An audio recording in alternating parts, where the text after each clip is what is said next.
Class 9 आज हम लोग पढ़ेंगे आप लोग के हिंदी पाठ्य पुस्तक के पंच परमेश्वर पाठ। यह पाठ हमारे लेखक मुंशी प्रेमचंद जी द्वारा लिखित है। इस पाठ को शुरू करने से पहले हम आप लोग को बता देते हैं कि ये जो कहानी है अभी की नहीं है, हमारे गांव से रिलेटेड है और पहले अभी भी है। गांव पंचायत नाम से शायद आप लोगों को सोशल में पढ़ने को मिला होगा, वही चीज़ है। पर आज की जो पंचायत होती है और प्रेमचंद जी ने जब ये कहानी पंच परमेश्वर कहानी लिखी थी, उस टाइम की जो पंचायत थी वो थोड़ी अलग होती थी। पंचायत का जो काम है वो अभी भी सेम ही है, उसमें कोई चेंज नहीं आया है, पर लोगों के जो थिंकिंग स्टाइल होती है उसमें परिवर्तन आया है। देरी नहीं करते हुए पहले हम लोग पाठ के लेखक हमारे कहानी सम्राट मुंशी प्रेमचंद के ऊपर इम्पॉर्टेंट पॉइंट्स जो भी है वो पढ़ लेते हैं। इनके बारे में आप लोगों के पाठ के स्टार्टिंग में ही दिया गया है लेखक परिचय में, वहाँ से आप लोग एक बार रीडिंग कर लो और वहाँ से जो भी इम्पोर्टेंट पॉइंट्स है वो मैं यहाँ पे आप लोग को पढ़ा देती हूँ। तो हमारे यहाँ पे लेखक मुंशी प्रेमचंद जी जो है, उनका जन्म हुआ था 31 जुलाई 1880 को। ठीक है, तो 1880 मतलब आज से बहुत साल पहले, 100 साल तो देखा देखी हो गया है ना, बहुत साल पहले। अब यहाँ पे लिखा गया है कि हिंदी कथा साहित्य के कुशल सितारे मुंशी प्रेमचंद का जन्म 31 जुलाई 1880 को लम्ही नामक गांव में हुआ था। इनका वास्तविक नाम धनपत राय था। मतलब हमारे ये जो हम जिन्हें प्रेमचंद नाम से जानते हैं, उनका जो असल नाम था, जो उनके मतलब ऑफिशियल नेम जो उनके मम्मी पापा ने उनको दिया था, वो था धनपत राय।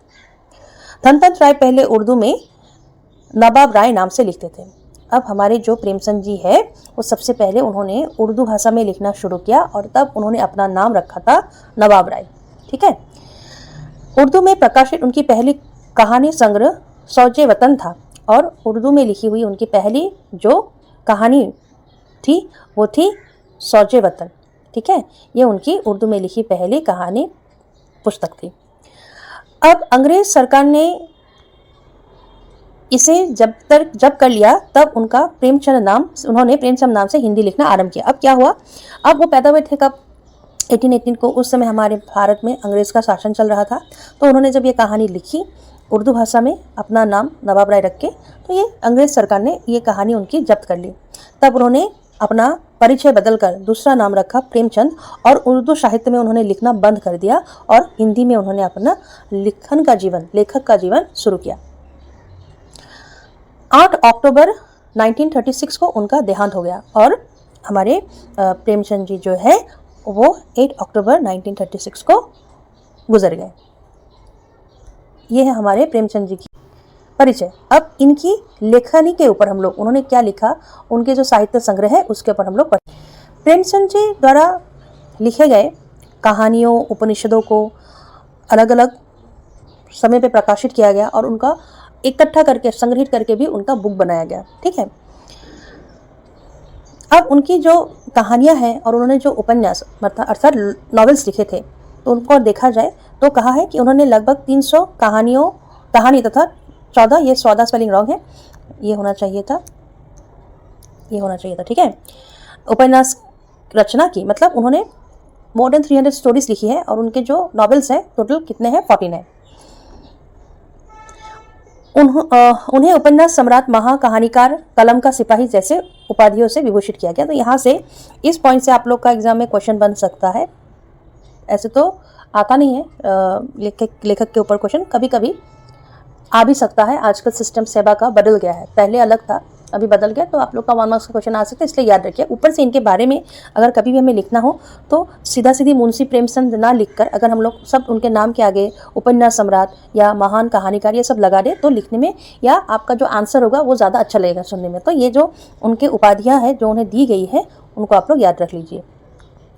उनकी सभी कहानियों मान सरोवर के 8 भागों में संकलित है और उनकी जितनी भी कहानियां हैं, जो पहले पॉइंट में हम लोगों ने पढ़ लिया कि करीब 300 से ऊपर उन्होंने कहानी लिखी है, उनको संग्रहित किया गया है एक पुस्तक में और पुस्तक का नाम है मान सरोवर। टोटल इसके 8 पार्ट्स है। कितने हैं? 8 पार्ट। उनके सर्वश्रेष्ठ कहानियों में से नमक का दरोगा, शतरंज की खिलाड़ी, ठाकुर का कुआं, परीक्षा, बूढ़ी काकी आदि। तो उन्होंने तो इतने सारे कहानियाँ लिखी, उनमें से कुछ कुछ कहानियाँ जो फेमस है या लोगों को पसंद आता है तो उनके नाम यहाँ पे लिखे हुए हैं। आप लोग एक बुक से ही ये सब लिया गया है। एक बार लेखक परिचय आप लोग रीडिंग कर लीजिए, आप लोग को मिल जाएगा। उसमें और भी कहानियाँ हैं, 2-3 नाम और डाले गए हैं, उन्हें भी आप लोग याद कर लीजिएगा। और उनके द्वारा लिखित उपन्यासों में जो फेमस है जैसे गोदान, सेवा सदन, निर्मल, कर्मभूमि, रंगभूमि, इस तरह के उनके ये क्या है उपन्यास है और ये इनकी वजह से वे जाने जाते हैं। ये उनके बड़े प्रसिद्ध सर्वश्रेष्ठ उपन्यासों में से नाम है इनके। अब इन्हीं उपन्यासों में से जो लास्ट वन है वो बहुत इंपॉर्टेंट है। लास्ट वाला जो है आप लोग देखिए क्या लिखा है, मंगलसूत्र, है ना। मंगलसूत्र जो लिखा हुआ है इसमें एक वर्ड दिया गया है, वो वर्ड है अपूर्ण, मतलब कंप्लीट नहीं है। मतलब शायद उनकी ये नॉवेल कंप्लीट नहीं हो पाई और उससे पहले उनका देहांत हो गया। इसके अतिरिक्त प्रेमचंद ने हंस, मर्यादा आदि पत्रिकाओं का संपादन, और उन्होंने बहुत सारी पत्रिकाओं पे एज ए संपादक भी काम किया था, तो उनके नाम यहाँ पे दिए गए हैं। आप लोग इन्हें रीडिंग कर लीजिए और जो पॉइंट्स मैंने यहाँ पे लिख के दिए हैं उन्हें याद कर लीजिए, क्योंकि इससे भी क्वेश्चन एग्जाम में बन सकते हैं। तो देरी न करते हुए कहानी को संक्षेप में हम आपके सामने रखना शुरू करते हैं, ठीक है। तो कहानी को पढ़ने से पहले इसके जो मुख्य पात्र हैं, कहानी के जो कैरेक्टर्स हैं, उनके बारे में जान लेते हैं। ये है हमारे अलगू चौधरी। अलगू चौधरी, ये दूसरे कैरेक्टर, इनका नाम है जुम्मन शेख। ये तीसरी कैरेक्टर बूढ़ी खाला मौसी। इन्हीं तीनों को लेके हमारी कहानी प्रेमचंद जी द्वारा लिखी गई है। जुम्मन शेख और अलगू चौधरी में गहरी मित्रता थी, एक दूसरे पर अतल विश्वास था। तो हमारे यहाँ पे ये जो जुम्मन शेख है और जो अलगू चौधरी है, इन दोनों में बहुत अच्छी मित्रता थी, मतलब दे वेर गुड फ्रेंड्स, बहुत अच्छे दोस्त थे। जुम्मन जब हज करने गए तब अपना घर अलगू को सौंप गए थे। अलगू जब कभी बाहर जाता तो जुम्मन पर अपना घर छोड़ देते थे। मित्रता का मूल मंत्र भी यही था। मतलब यहाँ पे ये कहा गया है, ये जो हमारे जुम्मन शेख और अलगू चौधरी जो है इतने अच्छे दोस्त थे कि एक दूसरे पर अतल विश्वास था। मतलब घर के रिश्तेदार या भाई बहनों में इतना विश्वास नहीं होता था जितना इन दोनों में था। तो यहाँ पे लेखक इनकी मित्रता को, इनकी विश्वास को दिखाने के लिए लिखते हैं कि एक बार जब हमारे जुम्मन शेख हज के लिए गए थे तो सारा उनका घर का जो भी मतलब सामान हो, मतलब पूरा घर का दायित्व उन्होंने अलगू के ऊपर सौंप दिया था। और इसी तरह से जब भी कभी हमारे अलगू बाहर जाते थे किसी काम से या कभी किसी रिश्तेदार के घर में रहने के लिए चले गए तो अपना सारा घर का जो भी हो मतलब सब उनके ऊपर अर्थात जुम्मन शेख के ऊपर रखते थे। तुम देखभाल करना, तुम देखना, मैं नहीं रहूँगा। मतलब इतना एक दूसरे को वो बिलीव करते थे। इस मित्रता का जन्म बालक थे उसी समय हुआ। मतलब ये दोनों अभी के दोस्त नहीं है, नए नए दोस्त बने ऐसा नहीं है, बचपन से ही ये दोनों दोस्त बने हुए थे। मतलब उनके वो मतलब आप लोग बोलते हैं ना चाइल्डहुड फ्रेंड, वो थे मतलब, ठीक है। अलगू के पिता पुराने विचारों के मनुष्य थे। उन्होंने शिक्षा की अपेक्षा गुरु की सेवा पर अधिक विश्वास था। वह कहते थे कि विद्या पढ़ने से नहीं आती, जो कुछ है गुरु की आशीर्वाद से। अब यहाँ पे ये क्या बात हो गई, हमारे यहाँ पे जो जुम्मन शेख हैं उनके फादर के पास हमारे अलगू और जुम्मन दोनों एक साथ पढ़ते थे। और हमारे जो अलगू है उनके फादर हमारे अलगू चौधरी को बचपन में कहते थे कि मतलब ये कहानी पुरानी है, अभी की नहीं है, ठीक है। और कुछ चीज़ें पुरानी नई नहीं है, अभी भी हम लोग करते हैं और करना चाहिए। हम लोगों को अपने गुरु का रेस्पेक्ट करना चाहिए। पर उस टाइम पे चीज़ें थोड़ी अलग थी, आजकल चीज़ें अलग हैं। आप लोग स्कूल जाते हो, फीस भरा जाता है और आप लोग पढ़ते हो, छुट्टी होती है, घर आते हो, ऐसा सिस्टम है। पर पहले ऐसा नहीं होता था। पहले मतलब ये बहुत पुरानी कहानी है, ठीक है। तो ऊपर से जो यहाँ पे हमारे अलगू है वो जुम्मन के पापा के पास पढ़ते थे। ऐसा नहीं कि स्कूल जाके पढ़ते थे, उनके घर ही में पढ़ाई होती थी। तो हमारे अलगू के पापा बोलते थे तुम उनके घर में जाके पढ़ते हो, तुमको पढ़ा रहे हैं, ज्ञान दे रहे हैं, तो पढ़ने के साथ साथ तुम अपनी गुरु की सेवा भी करो। मतलब जो भी उनसे बनता है, जैसे कभी टीचर ने पानी मांगा, आप लोग ला के देते हो ना, या फिर सर की पेन गिर गया, आप लोग क्लासरूम में उठा के देते हो ना, ये क्या एक रेस्पेक्ट है। उसी तरह से यहाँ पे अलगू चौधरी भी कहते हैं तुम उनके घर जाते हो, थोड़ा बहुत उनके घर के काम में या उनको किसी काम पे तुम मदद कर देना, क्योंकि पढ़ाई से ज़्यादा इंपॉर्टेंट क्या होता है, गुरु का आशीर्वाद।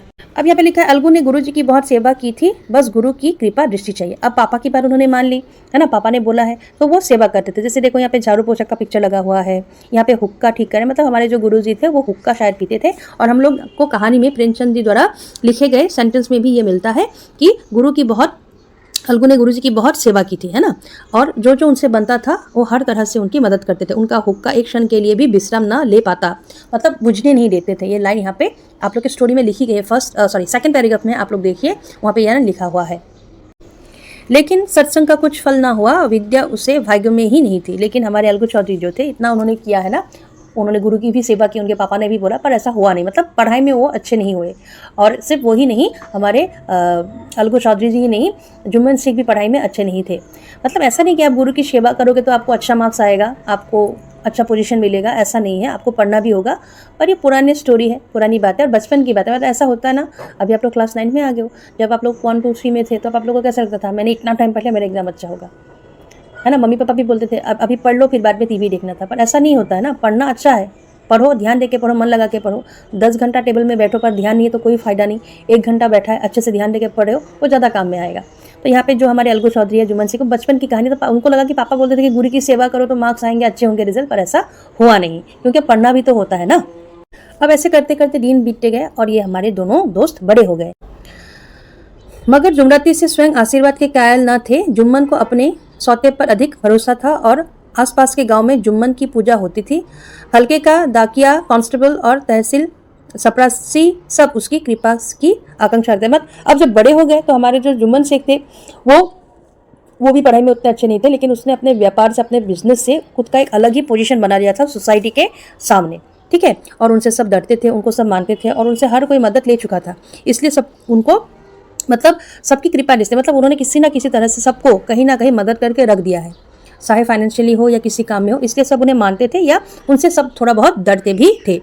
और हमारे जो अलगू चौधरी है, चौधरी का नाम उनसे धन के कारण है। अब हमारे जो चौधरी जी है वो भी बड़े हो चुके हैं, पढ़ाई में तो उतने अच्छे नहीं थे, फिर भी उनका नाम है, वो भी अच्छा खासा पैसा कमा के अच्छे बड़े इंसान या बड़े लोग बन चुके थे। अभी हमारे जो जुम्मन शेख है, उनकी एक बूढ़ी खाला थी। अब कहानी में दूसरा मोड़ आता है। मतलब अब तक हम लोगों ने क्या पढ़ा, जुम्मन शेख और अलगू चौधरी के दोस्ती के बारे में जाना, उनके बचपन के समय के बारे में जाना, खास करके उनके पढ़ाई को लेके।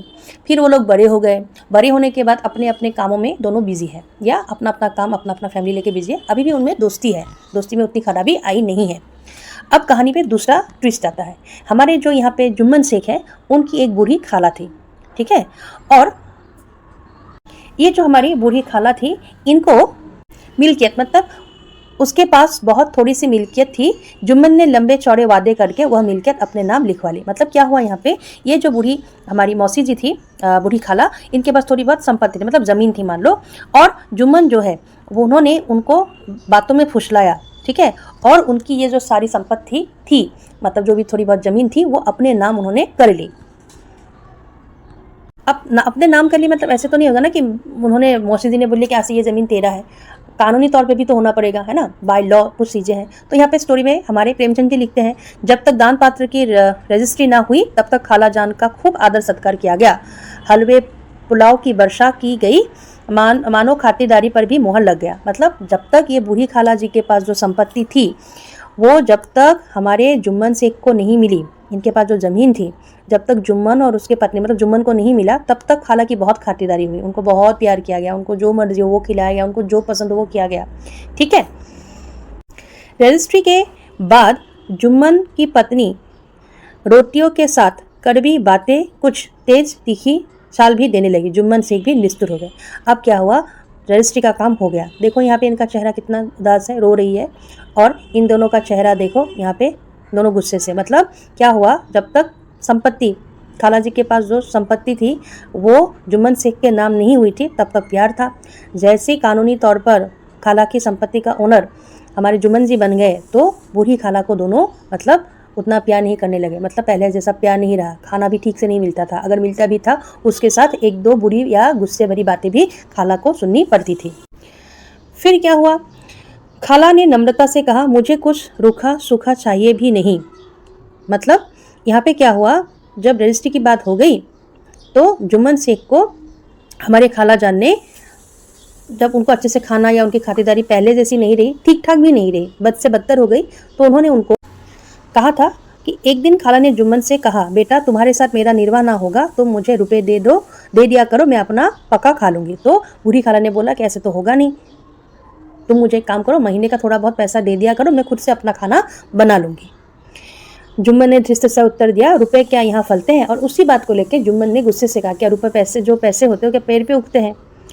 खाला ने नम्रता से कहा, मुझे कुछ रूखा सूखा चाहिए भी नहीं। मतलब उन्होंने बोला कि ये सब ऐसा कुछ नहीं है, मुझे रूखा सूखा मतलब खराब खाना नहीं खाना है, सूखी रोटी हो या दाल चावल है, ठीक ठाक तो मिले कम से कम, पुराना ठंडा ये सब नहीं खाना है, तो मुझे पैसा दे दो, मैं अपना खुद से ही बना लूँगी। लेकिन ये जो बात उन्होंने कही तो जुम्मन को पसंद नहीं है, जुम्मन पैसा देने से मना कर दिया। ठीक है, जब जुम्मन ने पैसा देने से मना कर दिया, खाला बिगड़ गई, उन्होंने पंचायत करने की धमकी दे दी। जुम्मन हंस के बोल रहा, हाँ ज़रूर पंचायत करो। अब यहाँ पे क्या हुआ, जो हमारी खालाजान है उनको गुस्सा आ गया है ना। एक तो है उनको फुसला के उनकी सारी संपत्ति जुम्मन शेख ने अपने नाम कर ली, ऊपर से रजिस्ट्री हो जाने के बाद खालाजान को ठीक से कम खाना तो मिले, है ना, वो भी नहीं मिल रहा था। तो उन्होंने बोला कि ठीक है, खाना नहीं देना है या समय नहीं है, ओके, मुझे कुछ पैसे दे दो ताकि मैं अपना खाना खुद पका के खा सकूं। उसमें भी जुम्मन शेख ने मना कर दिया। तो अब उपाय नहीं होके, उनके पास कोई उपाय नहीं, तो खाला ने लास्ट में क्या बोला कि वो क्या करेंगी, पंचायत बिठाएंगी, मतलब गाँव के पंचायत को बुलाएंगी और वो अपनी सिचुएशन के बारे में डिस्कस करेंगी कि क्या किया जाए, या महीने का जो मैं थोड़ा खर्चा मांग रही हूँ मुझे जुम्मन शेख दे। अब इस बात को सुन के ही जुम्मन शेख का चेहरा देखो यहाँ पे, वो हैप्पी हो गया। क्यों? क्योंकि उन्होंने बोला कि ठीक है तुम पंचायत करो। अब देखो पंचायत क्या होता है, गांव का आप बोल सकते हो कोर्ट, गांव के कोर्ट जैसा ही होता है। ठीक है, तो इससे लोग डरते हैं। एक तो गांव का है तो इज्जत की बात आ जाती है, ऊपर से क्या डिसीजन होगा उसकी कोई गारंटी नहीं है। और अब तक कहानी में जो भी समरी हमने आपको बोली, इसको सुन के तो इतना पता चल गया कि इसमें गलती खाला की नहीं है, जुम्मन का है ना। लेकिन फिर भी जुम्मन क्या है, हंस रहा है, उसको डर नहीं लगा। क्यों ऐसा है? ऐसा इसलिए है, पंच में किसकी जीत होगी इस विषय में जुम्मन को कुछ भी संदेह न था।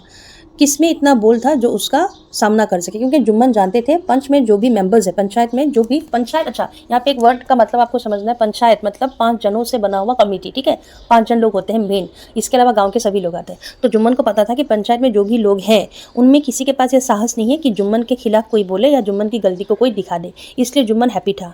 अब ऐसा क्यों, ऐसा क्या करके रखा कि जुम्मन के सामने किसी के बोलने की साहस नहीं थी या कोई कुछ भी नहीं बोल सकता था? इसका कारण ये था कि किसी न किसी कारण से कभी ना कभी हर कोई गांव का, चाहे वो पंचायत का मेंबर हो या गांव का कोई साधारण सा आदमी, वो जुम्मन से कहीं ना कहीं से कुछ ना कुछ वजह से मदद लेके रखा है। इसलिए जुम्मन को पता था कि खाला पंचायत बिठाए तो बिठाए, फैसला जुम्मन के हित में ही होगा। तो इस कहानी का अब तक यही है, बाकी आप लोग को नेक्स्ट पार्ट में मिलेगा। कहानी बहुत लंबी है, आप लोग अपना टेक्स्ट बुक खोल के देखिए, स्टोरी जो है बहुत लंबी है। आप लोग कम से कम एक बार रीडिंग कीजिए कहानी, ताकि आप लोग को अच्छे से और समझ में आए। ये समरी है, बहुत सारी छोटी छोटी बातें रह गई है जो ड्रामे के तौर पे हमारे प्रेमचंद जी ने लिख के रखा है। आप लोग जब खुद से रीडिंग करोगे आप लोग को और अच्छे से समझ में आएगा। बाकी नेक्स्ट पार्ट में आपको नेक्स्ट वीडियो में मिल जाएगा।